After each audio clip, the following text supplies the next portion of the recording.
madhehebu mlitoka ndani. Kuelewa mambo ya rohoni ni ngumu sana.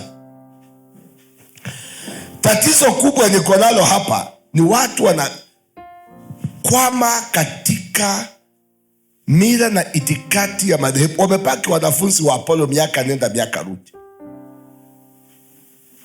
mpaka wanakuwa viongozi, lakini kwa wanafunzi wa Yesu imekuwa ni ngumu sana. Lakini kwa mwanafunzi wa madhehebu, hiyo mnajua 90%. Kwa wanafunzi wa madhehebu hiyo ni wengi hapa ndio maana sitaki kuwazoea nikae na nyinyi sana. Mtanifanya mwanafunzi wa dhehebu na sichaitwa hapo mahali. Bwana asifiwe sana. Kwa wanafunzi wa madhehebu ndio tatizo kubwa la watu kwenda mbinguni. Kitakachofanya watu waende mbinguni hata si pombe vile unafikiria, ni madhehebu. Maana Paulo akipata hawa walikuwa wanafunzi wa dhehebu la mtu anaitwa nani? Apollo. Na ni wanafunzi tayari, kulingana na wao wameokoka, wako sawa, wako tu vizuri, wako vizuri kabisa. Hizi ni sheria za kiroho nimewafunza hapa, jinsi ya kudili na mambo kama miaka nenda miaka rudi. Lakini wewe unakuja kukaa, unataka kuwa mtoto wa dini, wakuja tu Jumapili umevaa nguo smart. Kanisa sio dhehebu. Kanisa ni hospitali, kanisa ni huduma. Bwana asifiwe sana. Basi Paulo akawekea mikono na Roho Mtakatifu akawashukia, wakaanza kusema lugha ngeni na kutangaza ujumbe wa Mungu. Andika chini, ujiulize kabisa. Je, umebatizwa kwenye maji mengi? Je, umepokea Roho Mtakatifu? Haya ni maswali nilikwambia usiogope hata kuuliza baba yako, ndugu yako, mama yako. Haijalishi na cheo gani kwenye jamii. Hakuna mtu ambaye anaweza sema anaenda mbinguni kama hajazaliwa mara ya pili. Hata Nicodemus alikuja kwa Yesu usiku, maana haya maswali yalimsumbua. Lakini Yesu akamwambia, mzee, hakuna njia ingine, lazima utazaliwa mara ya pili. Sawa sawa, lazima utafanya, utazaliwa mara ya pili. Na Paulo akawekea mikono. Bwana asifiwe sana. Na Paulo akafanya nini? Akawekea mikono na wakapokea Roho Mtakatifu. Watu wote jumla walikuwa watu wapatao 12. Na hapa mko wangapi? Zaidi ya watu 12. Tatizo ni nini? Bwana asifiwe sana. Lazima tujiulize, je, tunasalishaje katika ufalme? We kama mama, kama kijana, una faida gani katika ufalme? Unasalishaje katika ufalme? Bwana asifiwe sana. Kwa muda wa miezi 3 Paulo alikuwa akienda katika sinagogi, akawa na majadiliano na kuwavutia sana juu ya ufalme wa Mungu. Tumeanza kipindi every Tuesday kuanzia saa 12 mpaka saa 3. Tunaalika walimu wa Biblia wanakuja kufanya majadiliano. Lakini wewe hata kupatikana kwa online ama kualika marafiki zako kazini, kuna mambo katika maisha ambayo yanawasumbua. Kuna mambo magumu sana. Bwana asifiwe sana. Haleluya. Lakini andika passion. There has to be a passion. Lazima tuwe na shauku kali ndani mwako ya kutaka kuona watu wameokoka, wamefunguliwa, ya kutaka kuona watu kwenye ufalme. Hiyo ndiyo itakusukuma uanze kujishughulisha na maisha ya watu. Wakristo ambao wanapata ushindi ni wale wanajishughulisha na maisha ya watu, walio na kiu, walio na tamaa ya kutaka kuona watu wengine wameokoka, wamefunguliwa, wamejawa na Roho, wamebatizwa kwenye maji. Nataka ujiulize kama bidii. Mwezi ukiisha, andika chini, watu wangapi wamebatizwa kwenye maji? Watu wangapi wamebatizwa kwenye maji? Mwezi ukiisha, kama bidii, kama Glorious, kama Sons of Encouragement. Watu wangapi wamebatizwa kwenye maji mwezi ukiisha? Yaani kumaanisha mmesalisha watu wangapi katika ufalme? Bwana anapotaka kuwabariki anaangalia jinsi ambavyo tunaheshimu amri kuu, the Great Commission, how we respect the command. Yani kuna watu wanaenda mlimani kutafuta Mungu awabariki ama wasungumuzie, but they have disobeyed the Great Commission. What he has told you to do, you are not doing. Lakini unatarajia Bwana aje awe baraka maishani mwako. Huyu Bwana Yesu, na alikufa msalabani, akakuita ufanyike mwanafunzi, amekupa amri kama kijana. Tuko na vijitabu viko hapa vya kukawa tu na kuelezea watu. Umepewa kakijitabu kadogo. Bwana asifiwe sana. Jina la Bwana lipewe sifa. Umeprintiwa mpaka ujumbe wa kutembea nao, ukiwavuta watu kwenye ufalme, lakini inakuwa ni tatizo. Bwana asifiwe sana. Inakuwa ni tatizo. Lakini Paulo kwa muda wa miezi 3 alikuwa akienda katika masinagogi akihojiana na wao usiku na mchana. Anahojiana na watu. Wewe ni watu wangapi unawahoji? Wiki likiisha, wewe na rafiki zako kama Sons, kama Bidii, kama Glorious, ni watu wangapi tunawafikia marafiki zetu? Bwana asifiwe sana. Tuteremke mstari wa 9. Mstari wa 9. Lakini wengine walikuwa wakaidi, wakakataa kuamini. Basi sio kila mtu ataamini mambo yenye unamwambia. Lazima kuna watu waende jehanamu. Acha nikwambie ukweli, lazima kuna watu wataenda kuzimu. Niangalie nikwambie ukweli, kuna watu wataenda kuzimu. Kuna watu lazima wakatae injili. Ndio maandiko yatimie. Kuna watu lazima wakuwe wakaidi. Kuna watu lazima wakaidi neno la Mungu na wachomwe kama Sodoma na Gomora. Lazima kuna watu wakatae. Lakini hiyo sio shida yetu. Wanaokataa is none of our business. Angalia, what is our business? Wakakaidi, wakakataa kuamini, wakaanza kuongea vibaya juu ya hiyo njia ya Bwana. Sasa wacha niwaambie kitu linasafanya hata hapa kanisa lisikue. Si ati atuombi, ni kuomba mnaomba. Umeelewa vizuri? Hata kutoa mnatoa fungu la 10. Lakini kinachofanya kanisa lisiendelee ni kikundi hao watu ambao wanaongeanga vibaya kuhusu njia. Kama kuna mbinu shetani anajua inasafanya kanisa lisiendelee, ama kampuni ama familia, ni kupanda ndani yenu watu wa kuongea vibaya. Hebu soma mwenyewe, kuongea vibaya juu ya hiyo njia ya Bwana. Watu wanapoongea vibaya juu ya hiyo njia, juu ya hayo mafundisho, juu ya yale mnafanya, wewe wachana na wewe, niangalie na uconcentrate. Chukua kalamu. Mimi utanipata hapa, labda tena utaniona baada ya miezi 6. Halo, ama mwaka ujao. Bwana asifiwe sana. Halo. Nataka uelewe hivi. Kinachomaliza poma yenu, kinachomaliza kampuni, kinachomaliza hii kanisa ni kizakuwa kitu kimoja. Ni dada ama ndugu ambao wanaongea vibaya. Wanaongea nini? Vibaya. Shetani akitaka msiendelee, ukianza maombi ya Ijumaa, anapanda mbegu ndani ya ndugu fulani ama dada fulani, wakaanza kuambia watu, hiyo maombi ya Irene wachana nayo. Wachana nayo. Hata si tuliomba tukachoka. Tulienda Dubai tukarudi. Unanipata? Tulienda Dubai tukarudi. Kuna watu wana roho ya kutoendelea, ya kutoamini, ya kutofanikiwa. Akiona unaanza kuchoma mandazi, anakuambia hata hii mandazi utashikwa na municipal kesho, kanjua atakuchukua tu kesho. Akiona umeleta kamtumba kuuza, anakuambia hata hizo nguo zitachomekea kwa nyumba, wachana nayo. Kuna watu ambao wana roho ya kutoamini. Roho ya kutoamini, wacha niwaambie wapendwa, inashinda uchawi. Ni mbaya sana. Roho ya kutoamini itakufanya usiingie katika makusudi yako. Maana umesikia ripoti mbaya. Andika chini, ripoti mbaya ndiyo inafanya watu Kuna watu hata wachakuja ibada leo. Sababu gani? Ripoti mbaya. Epate ripoti.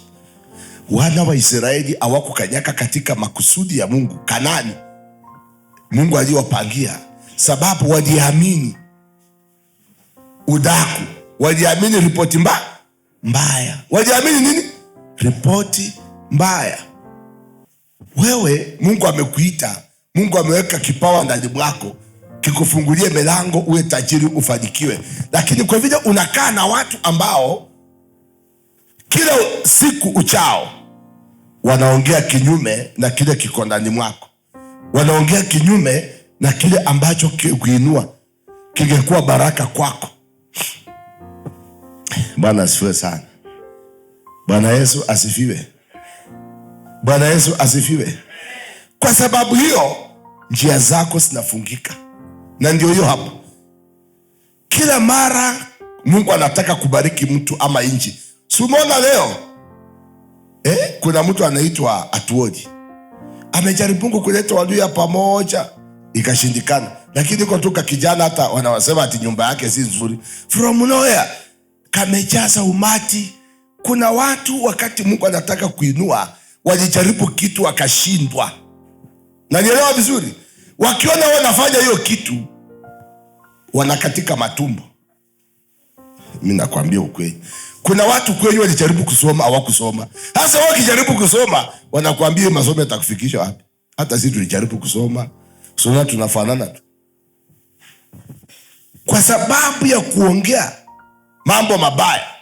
Ya kuongea nini? Mambo mabaya. Kuna watu hapa maisha yenu imewashinda sababu gani? By the way, wewe ukiolewa tu mahali kwa boma, hata uchamaliza miezi 3, mama anakuja tu kuleta udaku. Ati msichana unajua wako kwao wananyoka, wanachura, wanapopo. Kwanza aliacha mtoto huko kwao. Kwanza alizaa mapacha wakakufa. Watakuongelelea mambo. Ripoti mbaya haileti shangwe, haileti imani. Inaleta nini? Kutoamini. Na hiyo kutoamini, hiyo ndiyo imefanya hata Mluhya akitaka kuwa president, Mluhya naamini, Mluhya hawezi kuwa president, Mluhya ni maskini, Mluhya hajiwezi, hana nyumba, hana nini.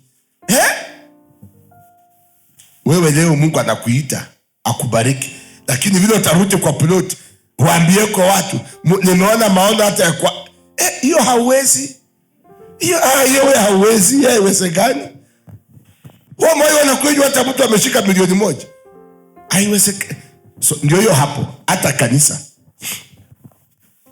kanisa nataka kila mtu atafute kwa Biblia pale penye huyo mwanamke Msamaria. Tafuta mwenyewe kwa maandiko yako penye mwanamke Msamaria alitoka mbio akaenda kuambia watu, kuja muone mwanaume. Tafuta mwenyewe. Tafuta hata na wewe mwenyewe penye huyo mwanamke Msamaria alitoka mbio. It's in the book of John. Kitabu ni cha Yohana mlango wa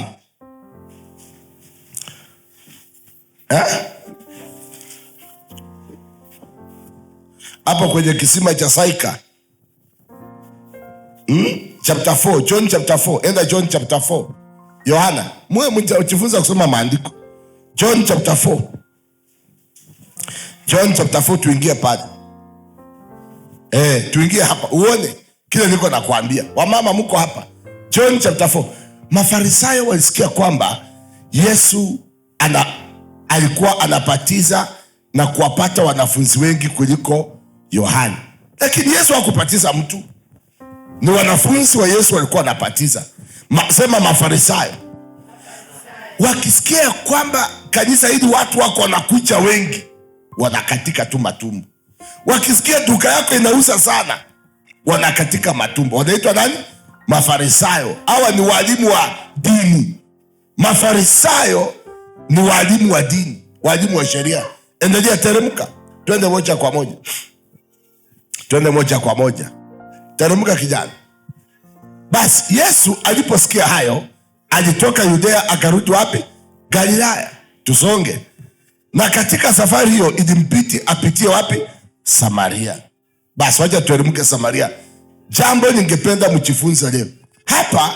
Basi akifika sukari, mji mmoja wa Samaria karibu na shamba ambalo Yakobo alikuwa amempa mwanawe Yosefu. Angalia vizuri sana, anafika kwa shamba ambalo Yakobo alimpa mwanawe nani? Yosefu. Kuna siri hapa, kuna siri nataka uelewe ya kiroho. Teremka usonge. Mahali hapo palikuwa na kisima cha Yakobo, naye Yesu kutokana na uchovu wa safari akaketi kando ya kisima. Ilikuwa yapata saa 6 mchana. Usifikirie Yesu ameenda bila sababu. Hajaenda kwa kisima cha mtu mwingine, ameenda kwenye kisima cha Yakobo. Ameenda wapi? Kwenye kisima cha Yakobo. Ameenda kwenye kisima cha aya. Unganisha hii sasa na Genesis chapter 26 verse 18. Uelewe maana ya kisima. Kisima kina maana sana.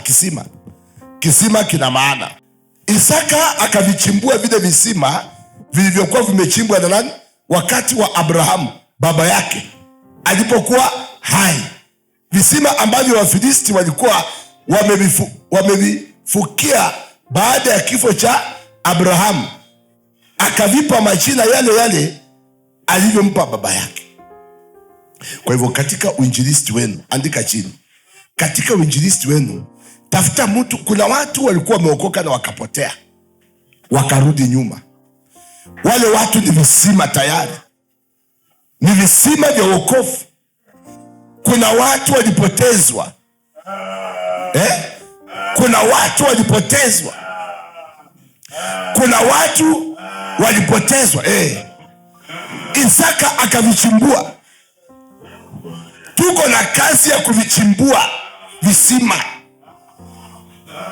Kuna wamama, kuna watu walikuwa wanaimba. Andika chini, fanya orodha kwenye unakaa. Ukitembea kwenye plot, kuna watu wanatafuta kanisa, wachapata kanisa. Kuna watu tayari ni visima. Kuna watu walikuwa wanafanya kazi ya Mungu, tayari ni visima na wakarudi nyuma. Kuna watu walikwazika, tayari ni visima. Maandiko yanasema Isaka akavichimbua vile visima vilivyokuwa vimechimbwa wakati Abrahamu baba yake alipokuwa hai. Kuna watu waliokoka kwa revival fulani. Sasa hivi tunaongea waendi kanisani, wamekaa tu nyumbani, walikwazwa, sijui kuna nini, mambo fulani fulani. Na hawa watu ni visima tayari vimechimbwa. Hawa watu ni visima vya wokovu tayari vimechimbwa, lakini ni uchafu imewekwa na adui. Shetani amejaza uchafu ndani ya maisha yao. Kile tunahitaji ni kuondoa uchafu, maji ya uhai yaanze kutiririka tena ndani ya maisha yao. Tuwafungulie maji yaanze kutiririka. Wafilisti kazi yao ni kujaza uchafu kwenye visima, lakini Isaka akaacha kuvichimbua vile visima. Kuna watu ni visima. Kuna makanisa ambayo tumepata ni visima tayari, tunaenda kuyachimbua. Maji ya Mungu yaanze kutembea tena, moto wa Roho Mtakatifu uanze kutembea. Bwana asifiwe sana. Haleluya. Basi turudi penye tulikuwa. Mbona Yesu akacha kwa kisima cha Yakobo? Hakwenda tu kwa kisima chochote. Timi nakaa tu, Mungu ako kila mahali. Mbona Yesu akacha kwa kisima cha Yakobo? Na shetani ni mjanja, anajua akitaka kukuua anakutoa kwa kisima cha maji ya uhai, kisima ambacho kinatoa maji chafu. Anakupeleka, unaenda kwanza kunywa maji chafu. Nimekuambia kitu inamaliza watu hata si ulevi. Mimi nakwambia ukweli, ni watu kunywa vitu chafu za kiroho. Wanaenda kuteka maji kwa visima. Wale ambao mnafanya public health kama Okova na Rose, wanajua kile, wewe kunywa tu maji contaminated na utaona vile utapata typhoid. Na kutibu typhoid ni pesa ngapi? It's a lot of money. Lakini unaenda kunywa maji kwa kisima ambacho kiko contaminated. Angalia, Yesu akacha hapa. Mahali hapo palikuwa na kisima cha Yakobo, naye Yesu kutokana na uchovu wa safari akaketi kando ya kisima. Ilikuwa yapata saa 6 mchana. Yesu amechoka. It's not coincidence. Ameenda kwa kisima cha Yakobo. Tuendelee kwa muda wetu umeisha. Teremka pale. Basi mwanamke mmoja Msamaria akafika kuteka maji. Yesu akamwambia, nipatie maji ninywe. Alafu akajibu akasema nini? Wakati huo wanafunzi wake walikuwa wamekwenda mjini kununua chakula. Unaona? Haya. Lakini huyo mwanamke akamwambia, wewe ni Myahudi, mimi ni mwanamke Msamaria, unawezaje kuniomba maji? Wayahudi hawakuwa na ushirikiano na Wasamaria katika matumishi ya yani upakuzi wa rangi. Sema upakuzi wa rangi, upakuzi wa dini. Sema upakuzi, andika upakuzi. Hiyo ndio inafanya watu waendelee. Tunakuwa na upakuzi fulani. So huyu mama yeye ni Msamaria, anajua Wasamaria wamepakuliwa na Wayahudi. Kwanza huyu Myahudi anataka nini na mimi?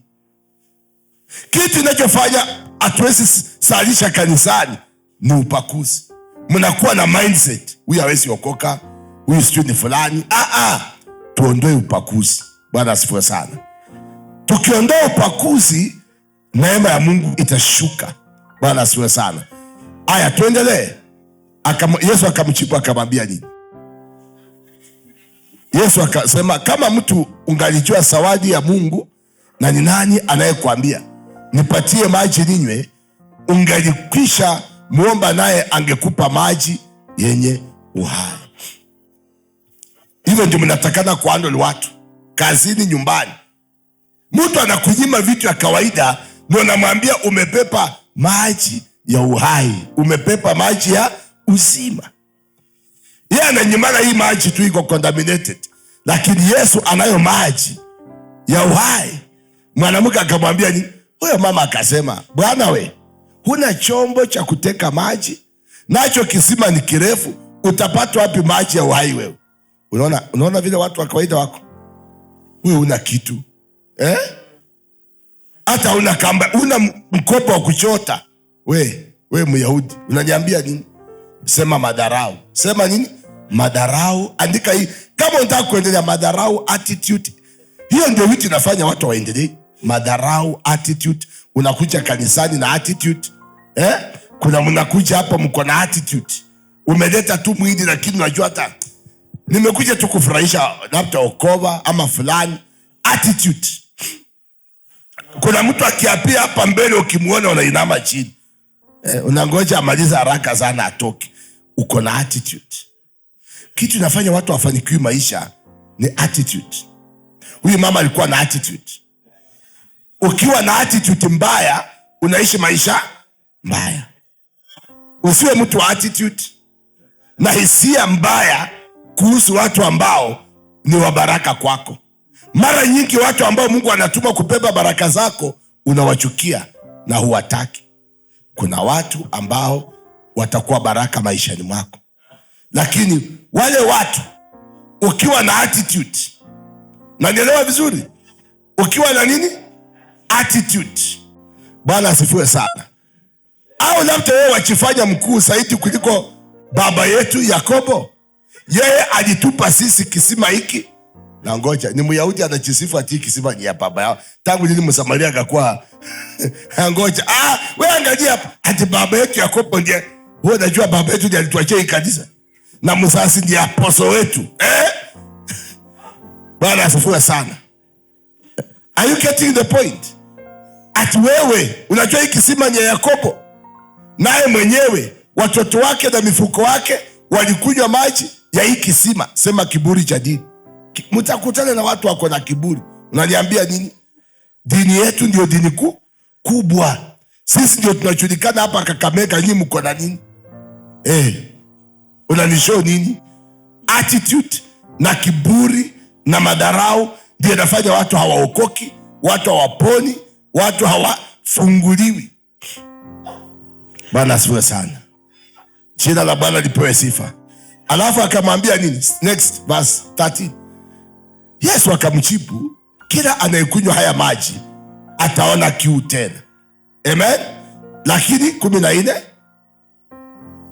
lakini atakaye kunywa maji nitakayompa mimi hataona kiu milele.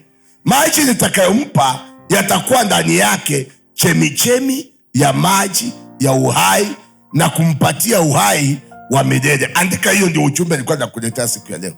Lazima ndani yetu kuwe na chemichemi ya maji ya uhai. Ukiwa sokoni, ukiwa kazini, hayo maji watu wakinywa wanakufuata. Hayo maji watu wakinywa wanakufuata. Yesu anamwambia ukinywa haya maji yangu, yani Yesu akiingia anafungua chemichemi ya maji ya uhai, maji ya uzima wa milele ndani yako, na hayo maji inaanza kutiririka ili wamama, wazee, vijana wayakunywe na wapone ndani yako, sio nje. Now this is the secret here. Nataka kuonyesha siri hapa kubwa sana, mkiishika Mungu atawasaidia sana. Huyo mwanamke akamwambia, Bwana, nipe maji hayo ili nisione kiu tena na nisije tena mpaka hapa kuteka maji. Kiburi inaanza kuisha. Kiburi inaanza kuisha kidogo. Next verse. Yesu akamwambia, nenda umuite mumeo uje naye hapa. Sasa hapo kiburi yote ya dini kaanguka chini, kapaki uchi. Sasa endelea. Huyo mwanamke akamwambia, mimi sina mume. Yesu akamwambia, umesema kweli kwamba hauna mume? Verse 18, mambo yanaanza kubadilika, maji yanachemka hapa sana. Maana umekuwa na waume 5 na huyo unaishi naye saa hii si mume wako. Hapa umesema ukweli. Acha tuone sasa mwanamke. Huyo mwanamke akamwambia, Bwana, naona ya kuwa wewe ni unabii. Wewe ni nabii ama nini? Unakaa nabii ama? Sasa kiburi cha dini kimeisha. Mara nyingi mkienda uinjilisti kule nje, unakutana na watu wako na kiburi cha dini yao. Ni wanafunzi wa Apolo, wamefundishwa dini tangu watoto wadogo. Bwana asifiwe sana. Lakini wakati Roho ataanza kufanya kazi, sema amen. Wakati Roho anaanza kufanya kazi, sema amen.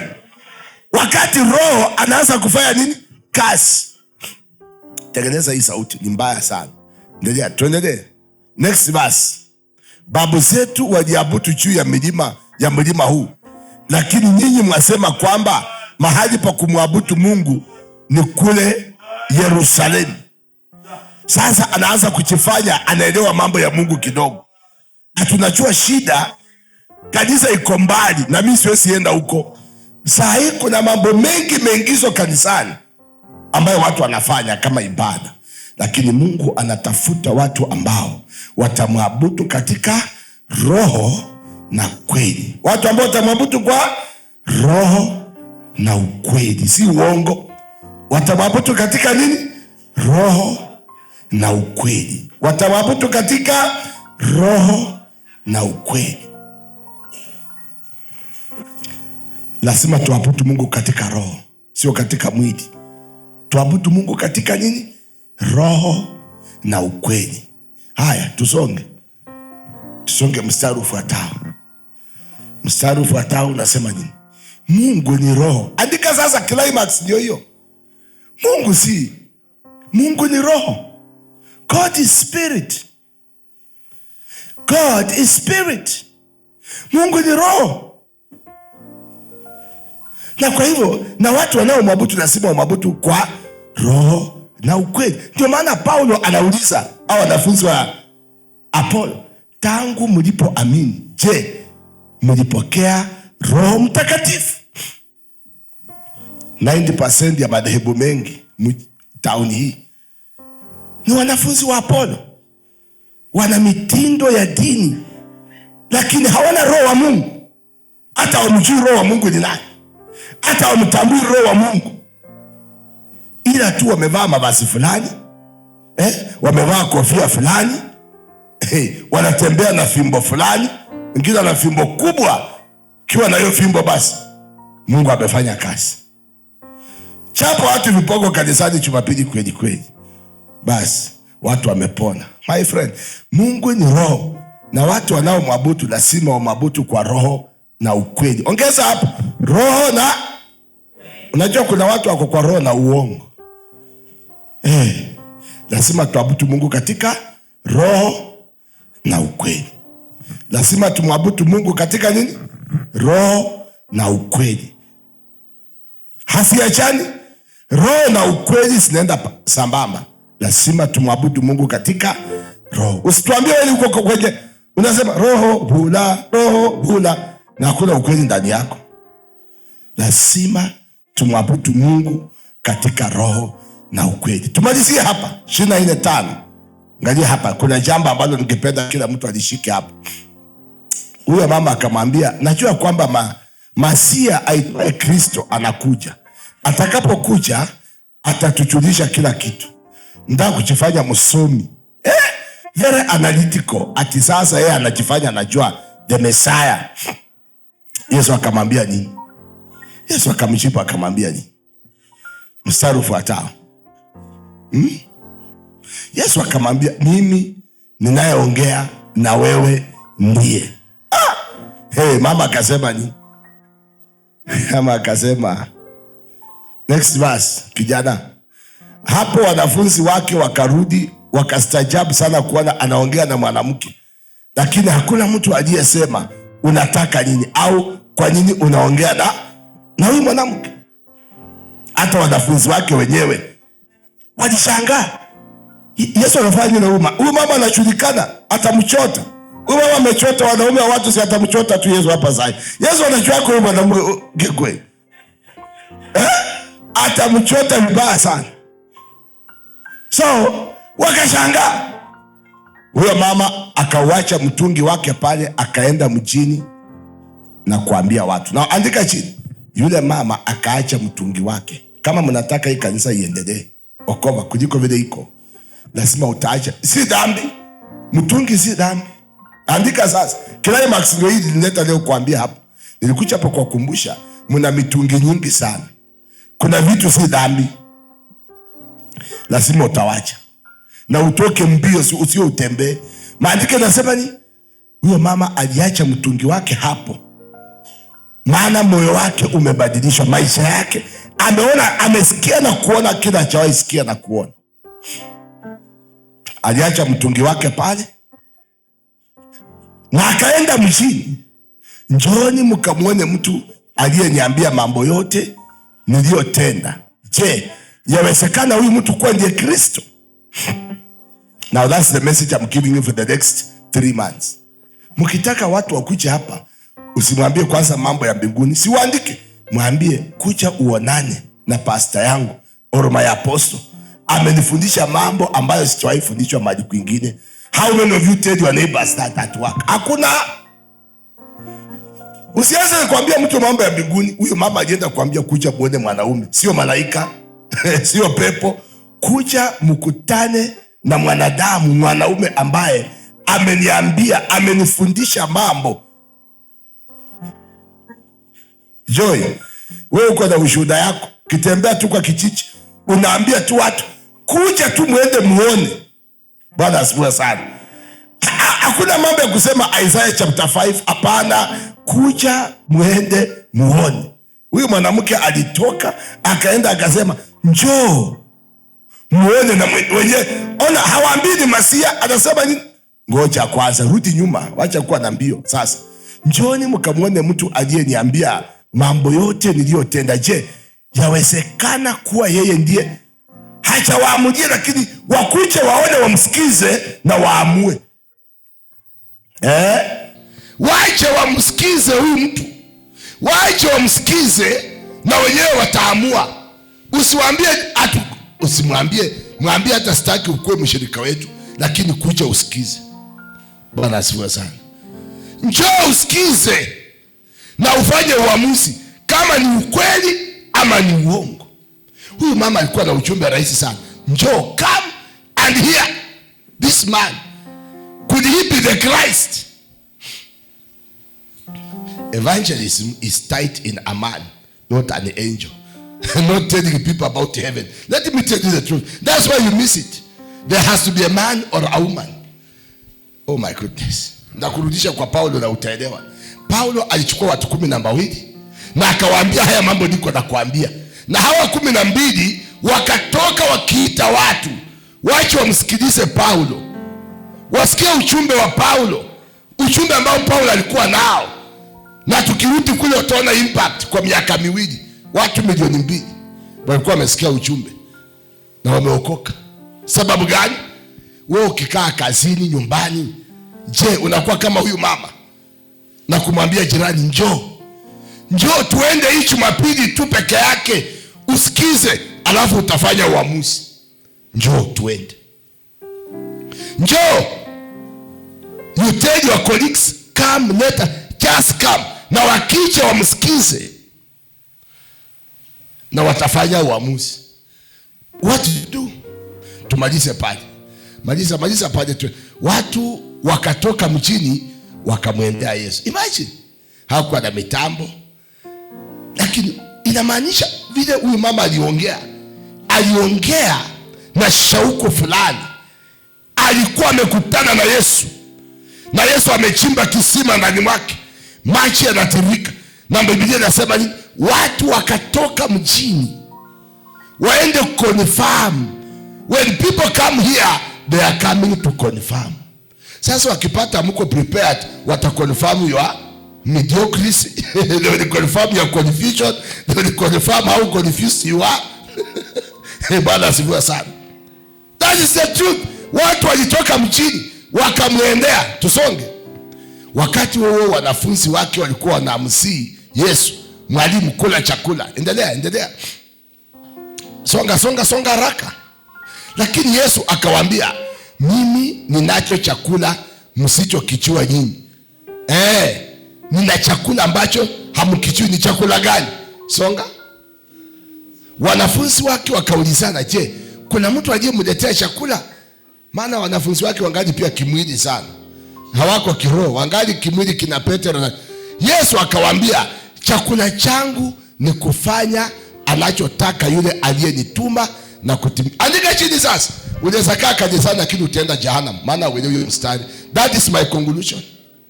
Yesu anawaambia chakula changu, hiyo andika kwa kitabu chako. Chakula changu ni kufanya anachotaka yule aliyenituma na kuitimiza kazi yake. It is not just about going to heaven. You have an assignment. Uko na kazi. Kuna kazi ambayo Mungu anataka ufanye kabla hujatoka duniani. Kila mtu aliyezaliwa na mwanamke, kuna kazi umepewa na Mungu. Kuna kazi lazima utimize. Ukitimiza utaenda.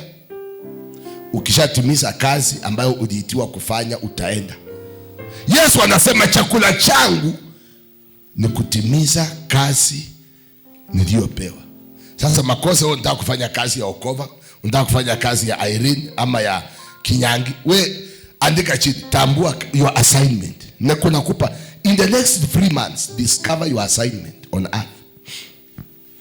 Enda utambue baraka zako, kuinuliwa kwako kumefichwa katika kazi ambayo Mungu alikuweka hapa duniani. Wakati utaweza kufanya hiyo kazi, acha nitumie mfano huyu kijana, kwa maana ni wevu, nimekuwa nikitabiri hapa miaka miwili. Wakati tu Sifuna aliamua kufanya kazi aliitiwa kufanya, Ambwira alimpea gari ngapi? 3. Mwingine akamletea hii.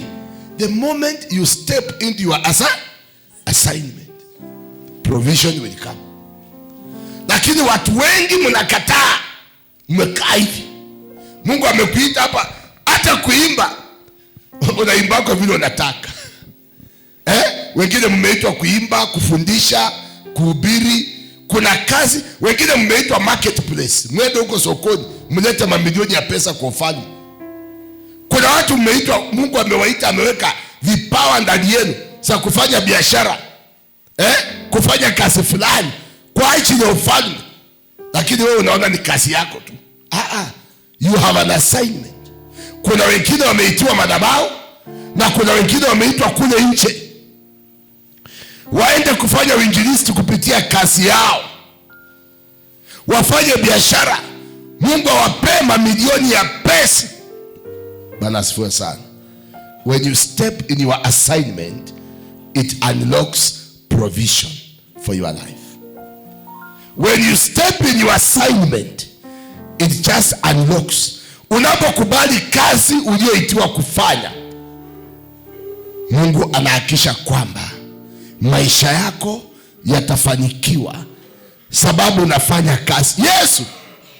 Yesu hakuwahi kosa pesa. Kila wakati alihitaji pesa. Sababu gani? Yesu alikaa kwenye makusudi. Yesu alikaa kwenye kazi ambayo Mungu alimuitia. Tumalize pale. Nyinyi mnasema bado miezi 4 tu na wakati wa mavuno utafika. Lakini mimi nawaambieni, angalieni mkaone jinsi mashamba yalivyo tayari kuvunwa. Mashamba ndio hii. Mashamba iko tayari. Kuna watu wengi wanahitaji kukombolewa, wanahitaji kuokoka, wanahitaji kuja kwenye ufalme. Lakini unaona shetani anakuambia no, there's still more time. There's still more time. Kuna wakati bado. Hakuna wakati. Ingia kwenye makusudi ya Mungu. Ingia kwenye kazi yako. Mashamba yako tayari kuvunwa, lakini watenda kazi ni wachache. That's 6. Mvunaji anapata mshahara wake na anakusanya mavuno kwa ajili ya uhai wa milele. Hivyo mpandaji na mvunaji watafurahi pamoja. Now, shika hili kwa makini sana. Shika hili. Mvunaji, andika hilo sasa. Mvunaji anapata mshahara wake. Kuna watu wanasema ati wakati tulikuwa tunaenda wapi? Huko ilikuwa nitwaje huko Haeka? Shikondi hapana, kuna Shitochi. Wangapi walienda Shitochi? Aya, someni kwa sauti, maana hiyo ndio hamtaki kuelewa. Soma hapo kila mtu. Mvunaji anapata mshahara wake. Mungu akikuajiri Selina, Mungu atakulipa. Mimi nikikuajiri naweza shindwa kulipa. Sina pesa yote duniani. Lakini Mungu akikuajiri atakulipa. Mvunaji ana mshahara wake na anakusanya mavuno kwa ajili ya uhai wa milele.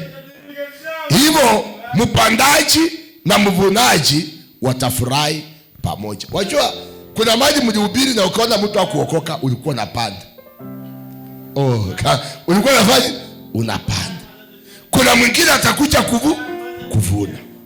The same way sisi pia tunaenda kuvuna penye mtu mwingine alipanda. Tunaendea watu na tukavuna hiyo mioyo, kwa maana kuna mtu alipanda. Na kwa hivyo sisi pia lazima tujifunze kupanda neno la Mungu kwa maisha ya watu. Na wengine watavuna. Lakini wacha nikwambie, mshahara watapewa wote. Aliyepanda na anayevuna wote wanapewa mshahara. Anayepanda na wakuvuna wote wanapewa mshahara. Amen. 38. Kwa sababu hiyo msemo huu ni ukweli. Mmoja upanda na mwingine huvuna. Kwa hivyo usione ni hasara. Ati tulikuwa hapa na mchungaji anasema hata huko Shitochi mkienda hakuna watu wataokoka. Hawaelewi. Yaani upungufu wa neno la Mungu. Kuna watu wanapanda, wengine wanakuja kuvuna. Hata wewe utaenda kuvuna penye mtu mwingine alipanda. Amen. Kwa hivyo jifunze ya kwamba muda wako na pesa zako sipandwe katika ufalme wa Mungu. Panda maisha yako, panda pesa zako, panda muda wako. Utaenda kuvuna mahali watu wengine walipanda. Oh my God. Utavuna mahali watu wengine walipanda. Rudi katika, tumalizie kwenye Acts penye tulikuwa. Matendo ya Mitume, angalia vile Paulo alifanya kazi. Rudi pale Acts 19 penye Paulo ameenda kwenye sinagogi, amefundisha watu. Bwana asifiwe sana. If not, I would. I need my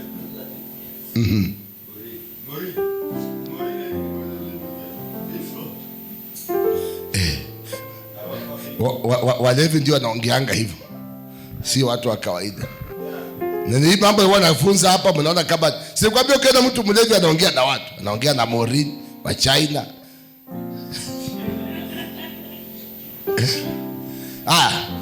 Matendo 19:9. Basi Paulo akawekea mikono na Roho Mtakatifu akawashukia. Tusenge hapo, tulikuwa tushapita. Enda mpaka mstari wa ngapi? Kwa miezi mitatu Paulo alikuwa akienda katika sunagogi, akawa na majadiliano na kuwavutia sana juu ya ufalme wa Mungu. Kila siku anawatuma wanaenda kuleta watu kwenye darasa lake. Songa mstari ufuatao. Lakini wengine walikuwa wakaidi, wakakataa kuamini, wakaanza kuongea vibaya juu ya hiyo njia ya Bwana katika kusanyiko la watu. Hapo Paulo alivunja uhusiano nao, akawachukua pembeni wale wanafunzi wake, akawa anazungumza nao kila siku katika chumba la masomo la Turano. Najua kuna watu wengine hapa, si vibaya mtu hata kama alikuwa hii church atukwambia mchukie, lakini vunja uhusiano. Niangalie, vunja uhusiano. Unapoendelea kuwa na uhusiano na watu ambao wanaongea vibaya na imani ulio nayo, itaanguka. Na Paulo alifanya nini?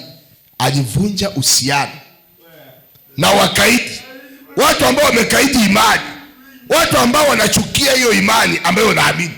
Paulo alivunja uhusiano nao, akawachukua wanafunzi wale ambao wanaamini pembeni. Unaona, akawachukua watu ambao wanaamini pembeni, akawaweka pamoja. Nionyeshe watu ambao wanaamini hata watano na waweke pamoja, watafanya kazi kubwa sana. Lakini njoo hapa nikuonyeshe, young man, just come. Wewe angalia huko, wewe angalia huko. Ayavuta ukienda na mimi navuta. Unaona, hivyo ndio hii church mnakuanga. Enda wewe, enda. Unaona, ukiweka pamoja watu ambao wanaamini na wengine hawaamini, wale hawaamini wanavuta wa kurudi nyuma, na wale wanaamini wanataka wasonge. Kwa hiyo Paulo anasema nini? Vunja uhusiano, huyu anguke huko na huyu asonge. Wamekuaminia kwa mikongo yenu na hawataki kusonga, hawataki kuamini, hawataki kulipa gharama, lakini wewe umeweka uhusiano na hawa watu, na kila wakati mnakutana na wao wanakuongelesha kinyume vibaya na imani. Amen. Naelewa vizuri? Unaona vile mapepo na manifest. Masomo ya mtu ikishafungwa anakaa na hiyo. Hapa hakuna drama tunafanya. Bwana asifiwe sana. Mara nyingi wakitaka kufunga maisha yako, wanatafuta pay slip, wanatafuta pesa, wanatafuta certificate, wanakuroka. Na unakuja kuwa mtu bure, useless. But we have the power in the blood of Jesus. We have the power in the name of Jesus. Yesu amekufa akafuka, ako hai. Bwana asifiwe sana. Jina la Bwana lipewe sifa. Paulo akawatenga wanafunzi wake na hawa makaidi. Kuna watu ni makaidi, wamekataa kuamini, ni wachochezi, wanaongea vibaya na hiyo imani na hiyo njia, na wanapombelezana na wao. Ni makaidi. Tumalizie pale, nini kilifanyika? 11.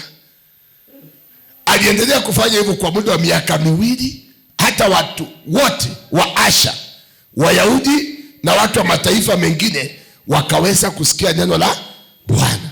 11. Mungu alifanya miujiza ya ajabu kwa mikono ya Paulo.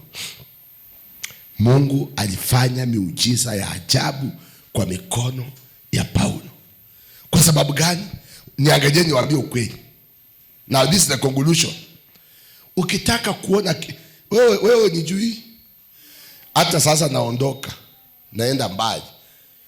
Kuna watu tu vile nitafika kwenye naenda, wameambiwa kuna nabii anakuja kutoka Kakamega, hata sihitaji kuwekea mikono, wanaanza tu kupona. Lakini wewe kwa vile umekaa hapa, umetuzoea na umeambiwa uongo mingi, akili yako iliharibika. Wewe saidika. Nakwambia ukweli. Paulo alikuwa na siri moja. Paulo alichukua tu watu 12 wale wamejazwa na Roho, wamemwamini kama mtumishi wa Mungu, kama mtume, na akawatuma. Kila siku walienda wakiambia watu kuja, vile huyu mama alisema kuja. Wakacha kwenye shule ya Paulo katika chumba la mtu anaitwa nani? Tirano. Na kwa miaka 2 Paulo alikuwa na kanisa ya watu 2 milioni kwa sababu ya watu 12. Watu ambao wako na shauku. Yaani pato tu natumia hii mfano. Kama unataka hata sasa mmeshinda Wajaluo. Obukusu mmeshinda Wajaluo sasa. Yaani mambo niliona kwa mtandao huko Trans Nzoia na Bungoma. Bandu balaluhe. Mnahitaji kuwa balalu kama watu wasifuna, kama mnataka kuona watu wakiokoka. Yaani watu walio na wanajiita sifuna, sifuneted. You need to be Jesus what?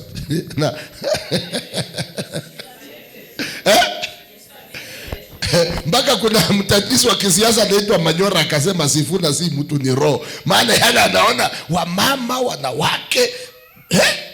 Bwana asifiwe sana. Nataka nikwambie kanisa hili mnahitaji mtoke kwa watu wa madhehebu. Mniangalie vizuri wa mama wenye mko hapa. Ailini akisema twende kuomba, wa mama mnaweka mitungi chini. Waje kukuamilia mtungi. Weka mtungi wapi? Chini. Na mnaenda kuomba. Yaani mtu akikuja hapa mmeomba 2-3 hours. Wamama mko hapa? Vijana mko wapi? Wanaume.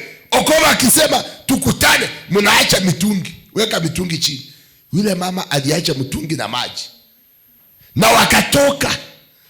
Akaenda mjini na akaambia watu njoo kwa Yesu, na walikuja.